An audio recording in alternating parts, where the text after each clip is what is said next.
दोस्तों, क्या आपको पता है कि बिना सीमेंट का ताजमहल कैसे बनाया गया? जबकि बड़े बड़े बिल्डिंग, पुल वगैरह सब सीमेंट से ही बनते हैं और 100 सालों तक खड़े रहते हैं, लेकिन ताजमहल को बिना सीमेंट के बनाया गया है। तो कैसे वो 350 सालों से मजबूती से खड़ा है? फिर चाहे कितना भी भूचाल आ जाए, ताजमहल वहीं का वहीं खड़ा है। आखिर कैसे? और क्या आपको पता है कि उस समय ताजमहल कितने रुपए में बनाया गया होगा? क्यों ताजमहल को जमुना नदी के किनारे बनाया गया? और साथ में आप यह भी जानेंगे कि क्यों नहीं आज तक ताजमहल में लाइट लगाया गया। बस आप वीडियो के लास्ट तक हमारे साथ बने रहिए। अगर आप हमारे चैनल पर नए हैं तो प्लीज हमारे चैनल को सब्सक्राइब जरूर कर लेना। तो चलिए अब वीडियो को शुरू करते हैं। दोस्तों, हर साल लाखों की संख्या में इस अजूबों को देखने आते हैं। आपको इसकी हिस्ट्री तो पता ही होगा कि कैसे शाहजहां ने अपनी बेगम मुमताज के लिए इसे बनवाया था। लेकिन दोस्तों, ये बिना सीमेंट के आखिर इतना बड़ा मोमेंट खड़ा कैसे हुआ? जबकि सीमेंट का आविष्कार 1824 में जोसेफ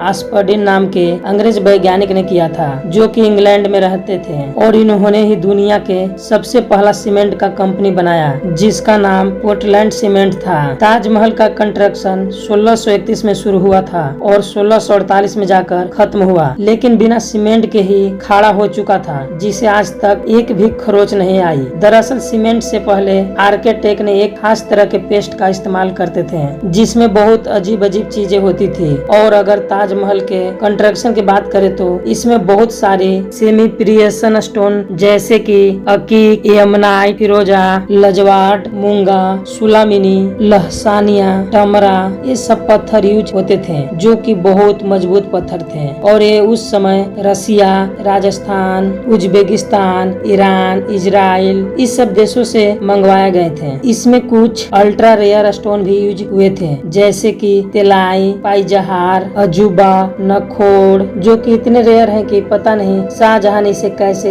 अरेंज किया होगा। लेकिन जो भी उन्होंने किया वो एक काबिलियत तारीफ है। और तो और जो सीक्रेट पेस्ट ताजमहल के बनाने में यूज होता था, उसमें गुड़, बतासा, बेलगिरी के पानी जैसे और सारी चीजों को मिलाकर पेस्ट बनाया जाता था, और ये पेस्ट सीमेंट जितना स्ट्रॉन्ग होता था। दोस्तों, जहाँ बुर्ज खलीफा की नींव बड़े बड़े स्टील के पाइप से रखी गई, वहीं ताजमहल की नींव लकड़ियों से रखी गई थी।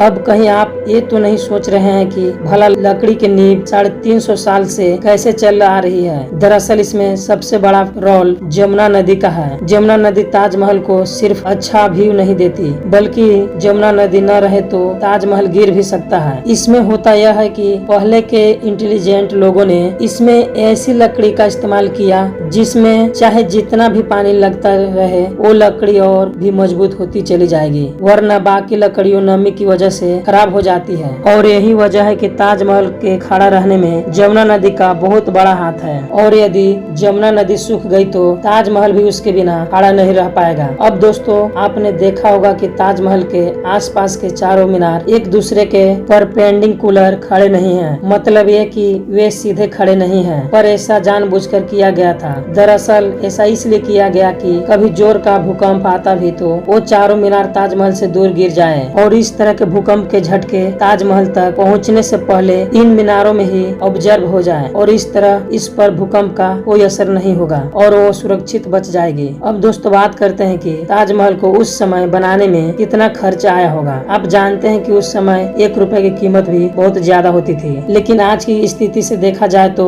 इस ताजमहल को बनाने में लगभग 8,000 करोड़ से लेकर 10,000 करोड़ तक इस ताजमहल को बनाने में खर्चा हुआ है। अब दोस्तों, ताजमहल में लाइट क्यों नहीं लगाई गई? क्या आप जानते हैं कि दरअसल ताजमहल का सफेद रंग लाइट को सबसे ज्यादा रिफ्लेक्ट करता है, और इसलिए रात के समय ताजमहल पर लाइट लगा दी गई तो ताजमहल के पत्थर लाइट को रिफ्लेक्ट करेगी, और साथ ही में ताजमहल ज्यादा चमकेगा, जिससे आसपास के कीड़े मकोड़े उस पर आकर चिपक जाएंगे और ताजमहल के पत्थर को भी नुकसान पहुंचाएंगे। यही वजह है कि आज तक ताजमहल पर लाइट नहीं लगाई गई। अगर दोस्तों वीडियो पसंद आया होगा तो इस वीडियो को लाइक करके चैनल को सब्सक्राइब करना न भूलें।